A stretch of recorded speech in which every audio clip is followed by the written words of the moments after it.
Hello everyone.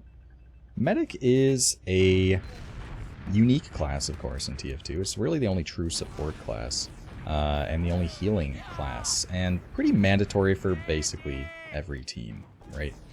So, with that in mind, Medic also has a lot of mechanical complexity that really does not get talked about, or at least the game doesn't really teach these things well at all, and they're very important to understand to optimize how you play Medic in both a casual and a competitive setting. So I kind of want to talk about those mechanical complexities that Medic has, because they're important to understand, and also just quirky and weird. So anyway, first things first, let's talk about... We'll talk about crit heals. So, your Medi Beam has a set heal rate. I don't know the number right now. I'm sure, you can look it up on the wiki if you care about the numbers. But your heal rate applies equally to anyone you're healing. However, if your heal target has not taken damage in a little bit, then the heal rate actually ramps up towards a set maximum. I think it's something like 10 seconds without taking damage. I don't know exactly, but these are crit heals, critical heals. And playing around crit heals is really important because obviously being able to heal people faster is more efficient, but also just being able to particularly crit buff players is really useful in the 6's metagame. Soldiers are a very high health pool class, so as a result they have very large buffs and just large HP in general, which means that the relatively slow heal rate of the Medigun, at least relatively slow compared to how it would heal a scout's health proportionately. Like, you can zip up a scout to full HP pretty quickly because it's just a low health pool, versus in the case of a soldier, it's going to be a very slow endeavor. So if a soldier has crit heals, boom, that's fantastic. You get to give this guy a buff very quickly. And being able to just kind of give players crit heals, and particularly crit buffs, is really useful. For reasons I'll talk about when I talk about buffs specifically. But just know that if someone has gone a long time without taking damage, and this includes fall damage, this includes self-damage, and this, oddly enough, includes no damage at all from the rocket jumper and the sticky jumper, because I guess they still technically flag as taking damage, but just the actual amount is 0. Strange. But, yeah, crit heals are something very important to keep in mind. And especially if you're playing a combat class, keeping crit heals in mind is a big deal. And playing around crit heals, as a soldier, you might want to waddle to your medic rather than jump to him if you're preserving crit heals. And as well, as a scout, there is value in spamming pistol across the map just to tag a guy once, because that resets their crit heals, and they won't be able to, if it's a mid-fight, for example, if they try and get rebuffed or something, it won't be a crit buff, and that oftentimes won't be worth doing, so you don't have to deal with a 300 health soldier on mid or something. So yeah, crit heals are very important to understand and very powerful tool, in particular when it pertains to buffs, because buffs are very powerful and absolutely change how classes interact with each other. So basically every buffed class is way stronger. A buffed heavy on last is so difficult to kill. You just need way more focus fire. And again, because of heavy's high health pool, you're largely looking, you're really only ever able to get that heavy to full buff if it's with crit heals. So, crit heal those players out of spawn, of course. But yeah, with a full buffed heavy is so much more difficult to take out. What is happening?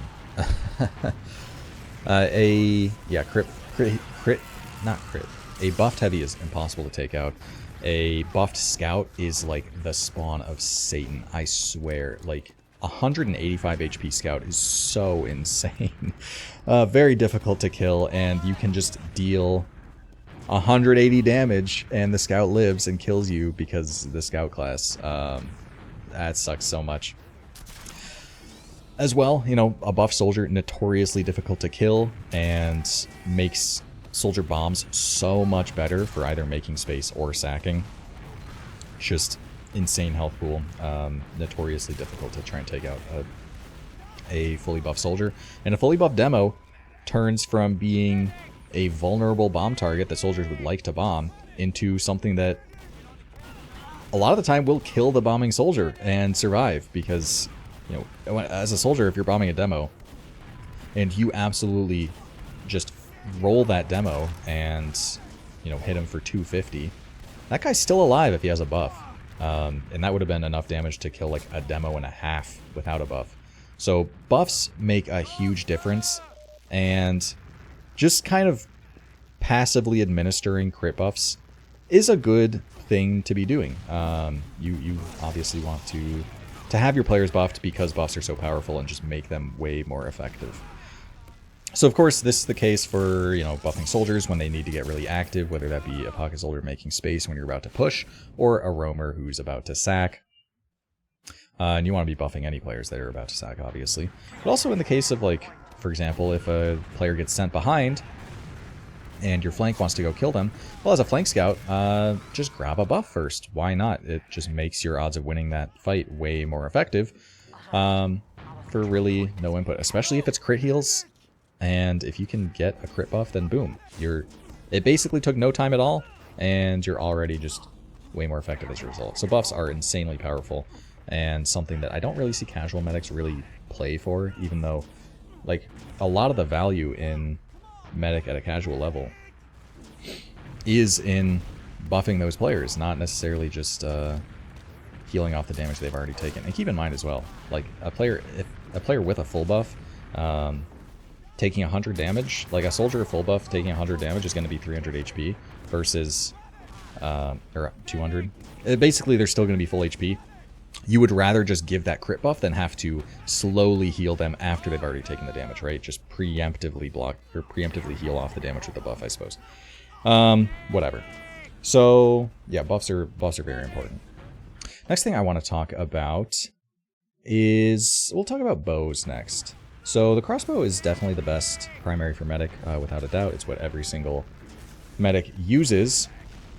And also when the item server is down and medics don't have access to crossbows, like, sometimes people just don't even play because it is that disruptive. Bows are so crucial.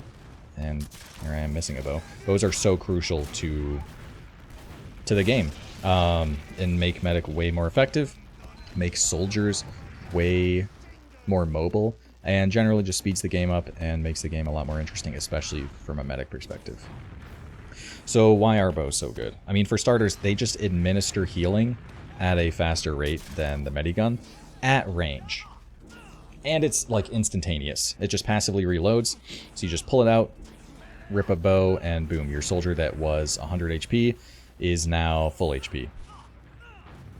And bows are also really important for just optimizing healing players with high health pools, namely soldiers. So if a soldier, let's imagine, you know, your pocket soldier is 100 HP and you're about to push into the next point. So you want that soldier to be not only full HP, but as buffed as you can afford. So how do you do so? Well, you start by bowing them, just to get that maximum amount of HP early on, and then you buff them when they're full or after that bow or something like that. And being able to buff soldiers from range, bow soldiers from range is just so useful and just keeps players alive in so many situations. Bows are just insanely crucial. And yeah, using bows as not only a means to heal players at range, but also to heal those high health pool classes more optimally is a good way to keep your team healthy. So yeah, bows are quite important, and also playing to get bowed is really important as a combat class. You can kind of, as you get experience, you kind of key into those timings when your med is going to want to be bowing you, and also you know, communicating that you want to get bowed, and then actually playing so that you're easy to get bowed by like standing still for a moment or something, is, you know, all the coordination, teamwork stuff that's really important for, you know, playing as effectively as you can with your medic. So yeah, crossbow, very important and very impactful to the game. So what is next to talk about? We want to talk about, we talked about crit heals and bows. Let's now talk about building an Uber. So I think most people understand pretty well the mechanics of building an Uber, at least at a basic level, which is that if a player is not full HP, or like if they aren't healthy and you're beaming them, then you're building faster. If you are just beaming a full buff player, then your Uber builds quite slowly. And so you see items like the Boston Basher or the Half Zatoichi, and in some cases even the Escape Plan, utilized in order to prevent a player from getting fully healed, or fully buffed rather. That was a crazy bow. In order to prevent a player from getting fully buffed, so that you build at the max rate. And as far as I'm aware, there is some misconception about the building rate, in that some players think you need to be, like, the weaker you are, the faster you build, which I don't think is true. I'm like 95% certain that as long as you're like pretty far from a full buff, you're totally fine. So this scout is like staying in the, you know, 100 to 120 range, dipping down to 90 sometimes. That's totally fine. And I don't know the exact. I'd imagine over like 150 or something for in that range. But basically, you see scouts sometimes build all the way down to like 30 or something because they think that's going to build even faster when it doesn't, and then they just eat a random spam rocket and just straight up die. So you don't have to build that low to get the max rate. Yeah, just a little bit under your full HP is probably a good rule of thumb. I don't know the exact numbers on my head. Maybe some of you medic scientists can absolutely let me know in the comments. But yeah, building at the max rate is really important, and getting Ubers as fast as possible is absolutely crucial to competitive TF2, because if you can outbuild the other team, not only do you just get artificial ad when Ubers should be even, but on top of that, you are able to negate disad situations. If it is, you know, 50 disad and the other team just doesn't build and you do, suddenly it's only like 20 disad. And if the other team still thinks it's 50 and then uses Uber, not as they're getting, but a little time after, then you already have Uber, and suddenly it's a terrible push for them that you can maybe really punish them for. So just building Uber kind of passively when you, you know, when there's not much going on, or when your scout is not actively fighting, is a really important thing to get in the habit of, and just building whenever you can is super, super important. So yeah, building Uber, very useful, and some of the less well understood things about building Uber. So you can actually build with the arrows. This used to be like a really meta strategy where they used to be better at, like, you benefited a lot from building with arrows, and arrow building was like a meta strat of sorts, where you'd have like multiple players hurting themselves, and then you like bow back and forth and switch to medigun. I don't remember, it was a long time ago. I don't remember exactly how it worked out in order to optimize that building. But the amount of Uber you got from arrows was decreased.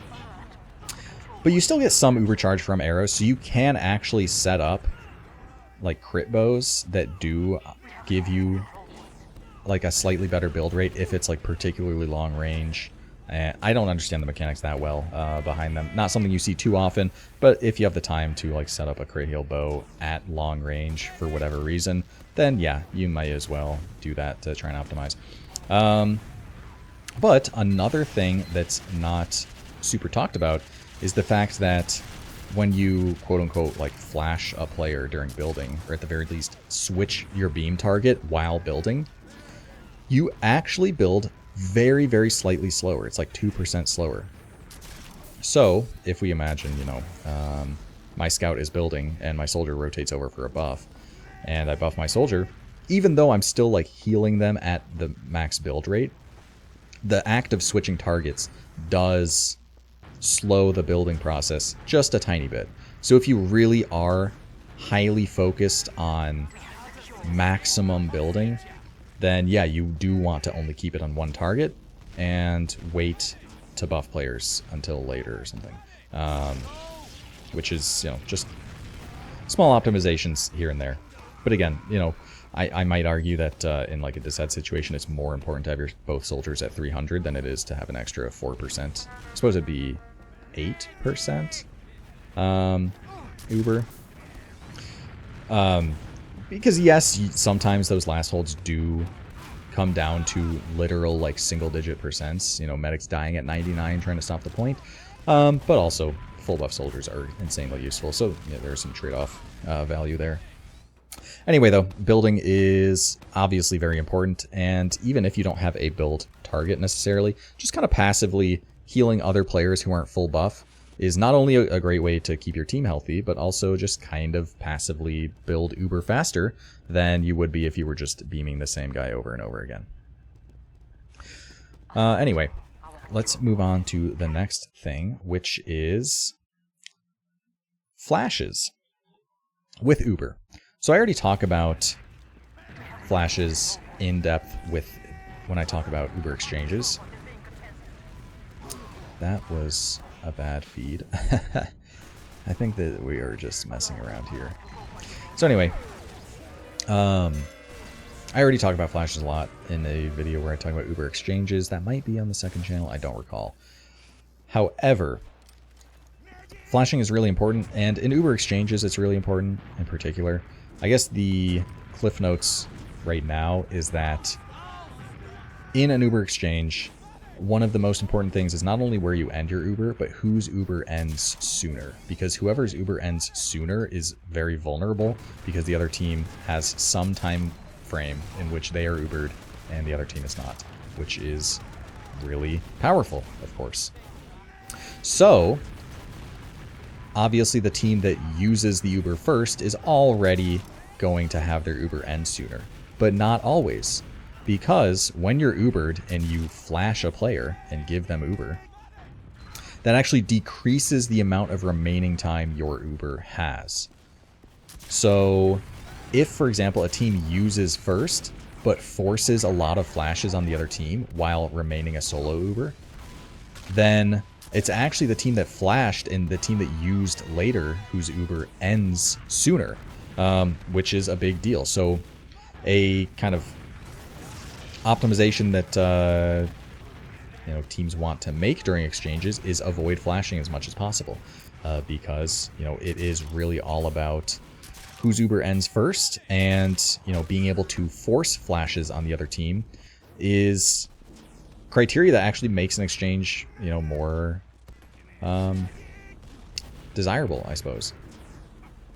And obviously avoiding flashes yourself, positioning players such that you can bait that exchange while players are safe and don't need to get flashed, and etc. However, we're here to talk about the actual literal mechanics of flashes and how they work, because these are very poorly understood. So a basic Uber is, I believe, 8 seconds, and every flash that you do decreases the amount of remaining Uber by, I believe, half a second. So this does not apply to the first target you use the Uber on if you're already Ubered. But if I, for example, Uber on a scout, then I have an 8-second Uber. If I Uber on a scout and then flash a demo, then my Uber is 7.5 seconds. All normal stuff most people understand. What a lot of people miss, however, is that if I Uber my scout, flash my demo, and then re-flash my scout, that is not just the same one flash because I'm only Ubering the same amount of people. That counts as 2 flashes. And re-flashing someone who has already been a target of the Uber or who is still actively Ubered still counts as a flash. And this is something that a lot of people miss. They think that the amount of, and this is what I was taught as well, is that it's just a matter of who is in the Uber and the amount of people in the Uber, when no, the actual literal mechanics of the flashes matter. So this has a lot of gameplay repercussions. For example, scouts will often take Uber exchanges. Pocket Scout is, you know, the big Uber exchange class most of the time. And oftentimes scouts rush these exchanges and try and run around a corner, just pop it as quickly as possible, and they end up breaking beam as a result, and then they have to get re-flashed. And this is actually less optimal, I suppose. If they took less than half a second to actually, you know, take their time, then yeah, it is less optimal to do that and break beam and force the reflash than it would be to just take things a little bit slower and actually not have to get flashed. Likewise, in the case of a classic Uber into last is the Scout demo Uber. And some players lead on their Scout, or some teams lead on their Scout, some teams lead on their demo. I've talked about this before. I think a good rule of thumb is lead on Scout when it's like a shutter or something that you want to knock sticks away from, but lead on demo through open doorways. And besides just making the push smooth, oh, you can see I'm actually here kind of avoiding reflashing my demo because he's just not taking any damage, which there is a case to be made for flashing someone before they take damage so that they're healthy, but that Uber was longer because I didn't just flash him and then have to flash my Scout back because he's the one actually taking damage. And that's just like a small optimization making that Uber a little bit better. Interesting example there. But we were talking about Ubers into last. So besides just making the push smoother, if you... We'll count here, all right? Get your hand ready. We're going to count on our fingers. So you lead on Scout, right?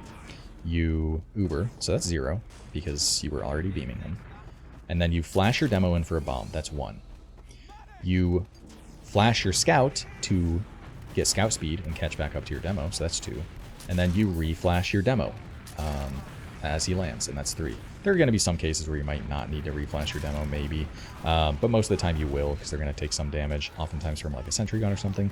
But anyway, that's 3 flashes, and then at that point you're all caught up, and who you flash and who you don't is more just, it's less of a set play and more of, you know, situation to situation. That is funny. But yeah, just basic 3 flashes there.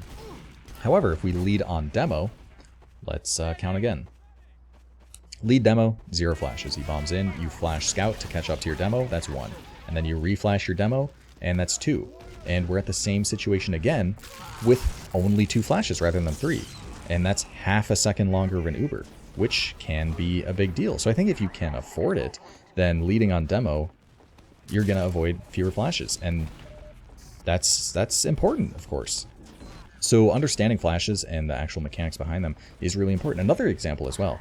You know, this is not an Uber that people often take, but if we imagine you lead on a Pocket Scout, you flash a demo. Let's actually imagine you lead on demo, who bombs in, and then you flash in both soldiers. So lead demo, flash soldier, and then flash Scout to beam to catch back up to them. That is... what is that, 3 flashes, both soldiers and the Scout. That's the same amount of Uber duration as if you did the standard lead Scout, flash demo, flash Scout, flash demo, right? And that's only, that you have twice as many people involved in the Uber, but the Uber is the same duration, which is extremely counterintuitive to the way I was taught how it works, and the way that a lot of people still think that it works. So being able to understand flashes is really, really useful and really understated, I think, when it comes to optimizing Ubers. Yeah, and there's a lot of things that you could make decisions about regarding flashes, because obviously, like, you know, there is some value in maybe just flashing a soldier for a bomb or something, or you know, reflashing someone even if you don't necessarily have to, just because it doesn't really matter that much. And you could maybe even make the case that, you know, if you're ending on a side and you still have a lot of Uber remaining, you might want to just flash back and forth to make the Uber end sooner, so that, you know, it's technically more ad if they use again, right? Just very minor stuff. And actually, if you are interested in ending an Uber as fast as possible, just spamming like switching weapons is the fastest way to deplete the Uber. But anyway, yeah, understanding flash is very important, but not the only mechanical complexity we have for Medic to talk about today. Last thing we want to talk about is regen. So obviously the class regenerates health passively.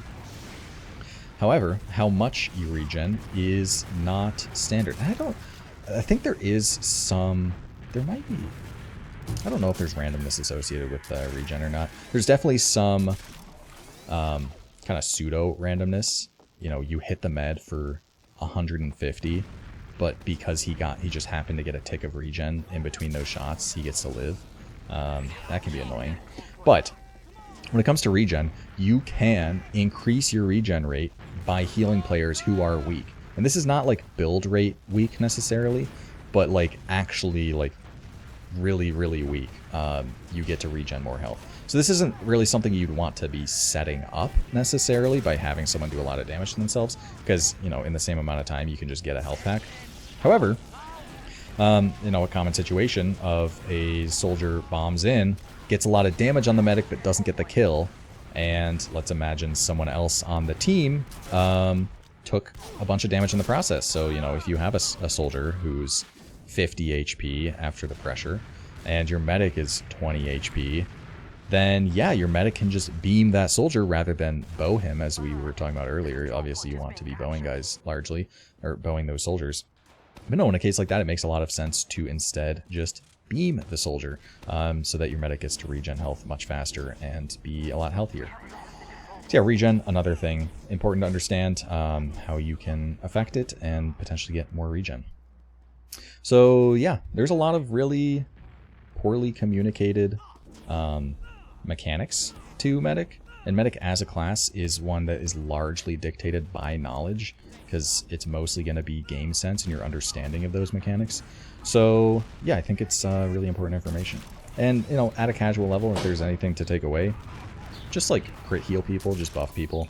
You know, the quote-unquote like pocket, just like pocketing one player is usually less effective than, you know, taking literally like a second and a half to crit heal 3 players and then get that guy his buff. But yeah, understanding medic, very at times obtuse class, even though it is seemingly kind of simple on the face of it. There's just a lot of minor optimizations you can make. So anyway, hope you guys enjoyed, and I will see you next time.